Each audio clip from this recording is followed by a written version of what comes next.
tästä niin kuin, miten pehmeät taidot korostuu nykyään yhä enemmän erilaisissa rooleissa. Totta kai ne kovat taidot, osaaminen on siellä aina pohjalla, mutta yhä enemmän ne niin kuin, ammatit, työtehtävät, niin on tämmöisiä niin kuin, me sanotaan soft skills-intensiivisiä, eli se oppimiskyky, motivaatio, kaikki tämä, ajattelutavat, lähestyminen, niin ne on niin kuin se, mikä ratkaisee henkilön menestymisen ja toisaalta sen niin kuin työhyvinvoinnin siinä roolissa.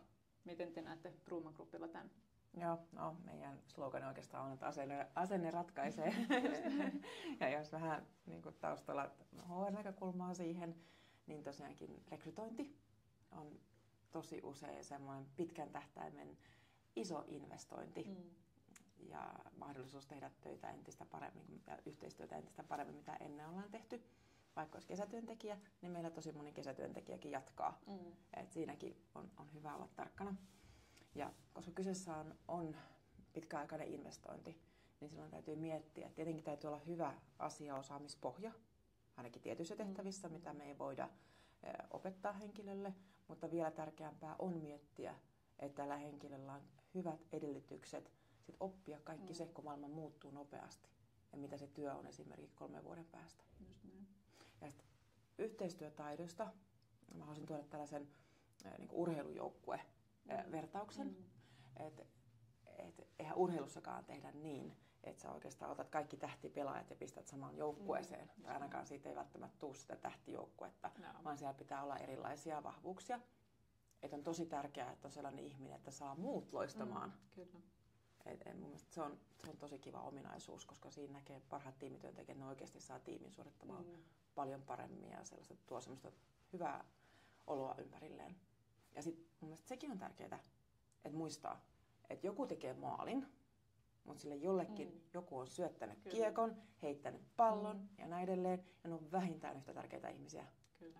He ei välttämättä ikinä halua olla missään framilla, vaan he on siellä taustoilla, ja se on ihan ok ja tosi hienoa.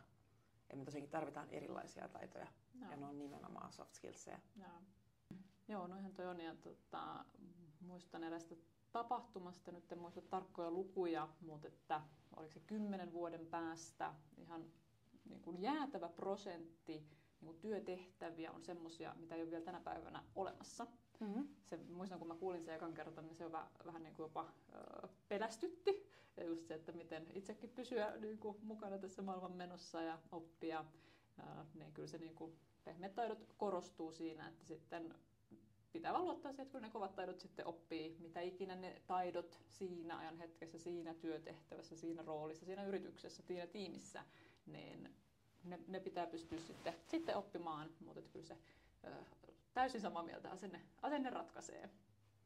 Joo, ja sitten meillä tuli just henkilöstötutkimuksen tulokset. Ja niitä kun tuossa katsottiin tiimin kanssa, niin kyllä sitä paistaa ihan kristallin kirkkaasti tavallaan, että meidän ihmiset on uteliaita ja haluaa oppia. Tietenkin jokainen ihminen on vähän erilainen, mutta noin keskimäärin. Niin sehän on myös nautinto, että oppii. Joo, kyllä. Niin siitä tulee semmoista hyvää henkeä kaikille. Ja sitten ehkä toinen on vähän edellä kuin toinen ja voi tsempata kaveria ja sitten seuraavan kerran se on toisinpäin. Tässä on just nimenomaan kysymys siitä kiekon syöttämisestä. Ollaan vähän erilaisia eri tahdissa ja joku oppii jonkun toisen asian, toinen toisen. Mutta yhdessä ollaan tosi vahvoja. Joo, kyllä.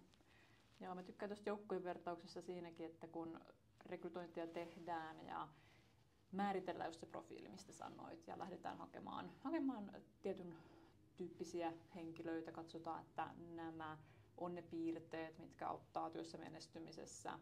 Ja välillä sitten meiltä rekrytoijilta kysytään, että onko tarkoitus, että haetaan samanlaisia ihmisia, että just se tiimi on täynnä samanlaisia persoonallisuuden piirteitä, niin missään nimessä ei, vaan just noin kuin sanoit, että on erilainen kombo ihmisiä siinä voittavassa joukkueessa ja etsitään tietenkin niitä piirteitä, mitkä auttaa siinä menestymisessä, mutta sitten siinä tiimissä yksilöiden välillä ne saattaa olla pikkasen eri vahvuuksia eri ihmisten kohdalla. Niin se on mielestäni ihana ajatus, että kaikille on sijaa eikä yritetä kloonata just niitä huippusuorittajia tiimitäyteen.